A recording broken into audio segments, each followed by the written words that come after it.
So guys as promise हम करने जा रहे हैं पैटर्न शीट का पहले पैटर्न का फर्स्ट क्वेश्चन जो कि है लॉन्गेस्ट सब string without repeating character. So let's look at the question. इस क्वेश्चन में हमें एक स्ट्रिंग मिलने वाला है और हमें सबसे लॉन्गेस्ट सब स्ट्रिंग की लेंथ बतानी है जिसमें एक भी कैरेक्टर रिपीट नहीं हो रहा। फॉर एग्जांपल इस केस में वो सब स्ट्रिंग हो जाएगा ABC या BCA जिसकी लेंथ 3 है। सेकंड एग्जांपल में वो हो जाएगा B जिसकी लेंथ 1 है। थर्ड एग्जांपल में वो हो जाएगा WKA या KAW जिनकी लेंथ 3 है। सो कांस्टेंट देख लेते हैं एक बार। कांस्टेंट दे रखे हैं कि स्ट्रिंग की लेंथ जा सकती है 5 × 10⁴ पे। n² वाला लॉजिक हमारे यहाँ वर्क नहीं करेगा because n² makes it 25 × 10⁸ which is greater than 10⁸ which is not feasible. तो हमें या तो n log n में सोचना पड़ेगा या फिर O(n) में सोचना पड़ेगा। n log n में सोच सकते हैं हम अगर हमें सॉर्टिंग अलाउड होती है, बट इस क्वेश्चन में हम सॉर्ट नहीं कर सकते हैं क्योंकि सॉर्ट करने से ऑर्डर चेंज हो जाता है और हमें सबस्ट्रिंग या सबएरे फाइंड करनी होती है तो हमें ऑर्डर वैसा ही प्रिजर्व करके रखना पड़ता है, तो हम सॉर्ट नहीं कर सकते। सो हम दूसरा टाइम कॉम्प्लेक्सिटी क्या है, O(n). सो O(n) में करने के 4 तरीके होते हैं एरेज और स्ट्रिंग को।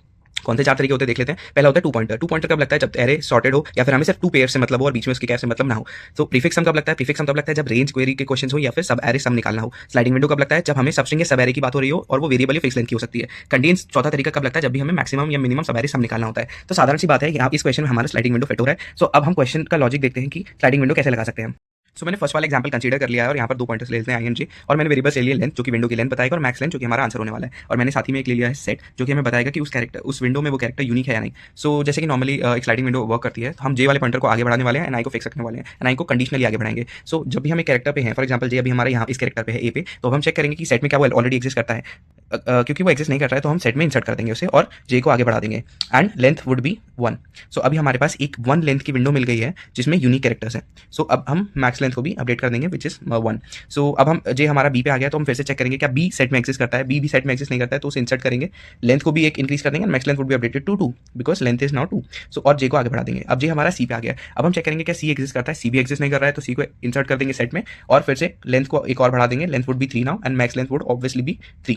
अब जैसे ही J हमारा A पे आएगा तो वो चेक करेगा कि ऑलरेडी A सेट में है। तो अब हम क्या करेंगे, अब हमारे यहाँ I वर्क करेगा। I को तब तक आगे बढ़ाना है जब तक ये A गायब नहीं हो जाता इस सेट से, ताकि हम ये वाला A इंसर्ट कर सके।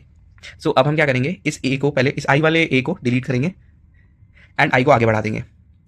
अब हम चेक करेंगे क्या अब ये A एग्जिस्ट करता है इस सेट में, नहीं करता है तो ऑब्वियसली वो पुराना वाला लॉजिक A को इंसर्ट कर देंगे एंड ऑब्वियसली लेंथ एक डिक्रीज हो जाएगी क्योंकि हमने एक I को आगे बढ़ा दिया था। So length would B 2, but हम जब ये दोबारा इंसर्ट करेंगे तो यहाँ पर लेंथ दोबारा 3 हो जाएगी।